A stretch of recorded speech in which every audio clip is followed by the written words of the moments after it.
this is Keith. I am back here in position number 6, rotating around to talk about the sport of volleyball. And I'm in the city of Mississauga, which is in Ontario, Canada, and I'm here, of course, to talk about volleyball. Today my topic is specifically the CCAA, the women's top 10 across Canada. I'm going to review it because the CCAA have released their top 10, which they do every Tuesday. I'm going to go over it with you, and let's analyze and see what happens, okay? Okay, here we go. Bring up the graphic, and away we go. Number 1 this week is Red Deer. You can see that in the black lettering. 5-1 is their record, and in the red, I like to put it in the red. The red are my A2O power ratings and where teams are there. So in the red, you see Red Deer are 26 with a power rating of 360.36. Okay, number 2, Camo Sun are 8-0. That's a really good record, a really good start to their season. And of course, they're number 5 in Canada in my A2O power ratings. Okay, number 3, FX Garneau out of Quebec. They're 3-0 right now, and they're 12th in the power ratings. Not too bad. Old College 6-0, a perfect record. They should be in the top 10, and they're ranked third across Canada in power ratings. That's really great. Matter of fact, they have a 413 power rating. That's really impressive. Anything over 400 is amazing. Yes. Number 5 is Humber College out of Ontario. 4-0, a great start to their season, and they have the number 1 rating across Canada. That's an amazing rating of 423.4.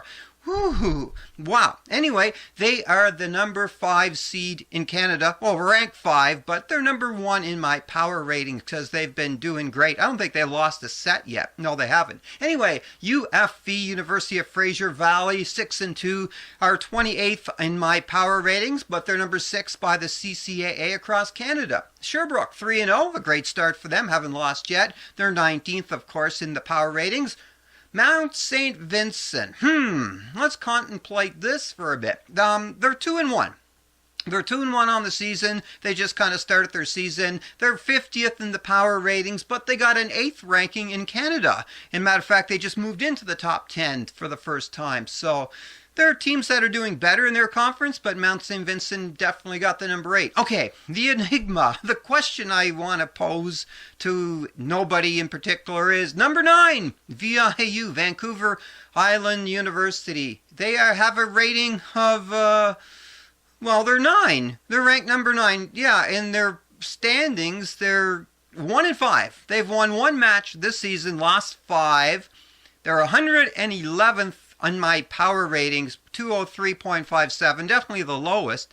But they got number 9 in Canada. Number 9 with a 1-win, 5-loss record. And matter of fact, this past weekend, they didn't even play. They had no league matches. So they sat idle while other teams played, and yet they moved up without having even played. So 9. They're ranked 9th in Canada. They moved into the top 10 without having played and only are 1-5 rating standings. Anyway, number 10, Briarcrest Bible College, 7-1. That's a pretty good record, and they're 32nd in my A2O ratings.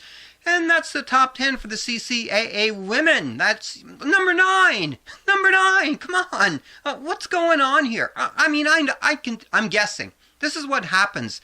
Teams have a reputation from last year, the year before, that they're a good team. And so they're voted doing well when they're not.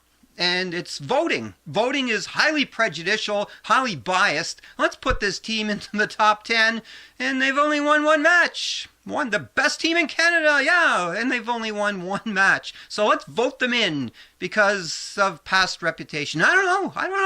I'm sitting here in a K-Smack Video Studios, not seeing these teams play and wondering how come teams get such a high ranking ranting in Canada and not really be doing that well, unless it's just prejudiced about how they did last year. But that's not what ratings and rankings are about. They're about right now and how you're doing right now. And I don't know. Anyway, I'm not the guy voting on which teams are the best in Canada. And I'm sure that if I won 1 match all season, I'd be the top 10. That's for sure. I'd be kicking some butt, even though the other teams have been beating me. No, it doesn't matter if you're winning or losing as long as you're voted as the number 1 team. Anyway, that's the women's rankings for the CCAA for this week. They're kind of puzzling. I mean, I don't have the inside scoop on why teams get voted and when the ones that don't. Like, there are some top teams that haven't made it. Like the Rustlers are still undefeated, the top rating for women for college in my A2O rankings, and they're not even in the top 10. Haven't been there. And there's a few other teams that are doing really well that aren't even in the top 10. But again, I don't know. It's a puzzle, and I'm not the one voting these teams in or out. But someone is, and someone's got to rethink what they're doing and pick who's doing well now, not from 2 years ago, based on reputation, right? Bye for now.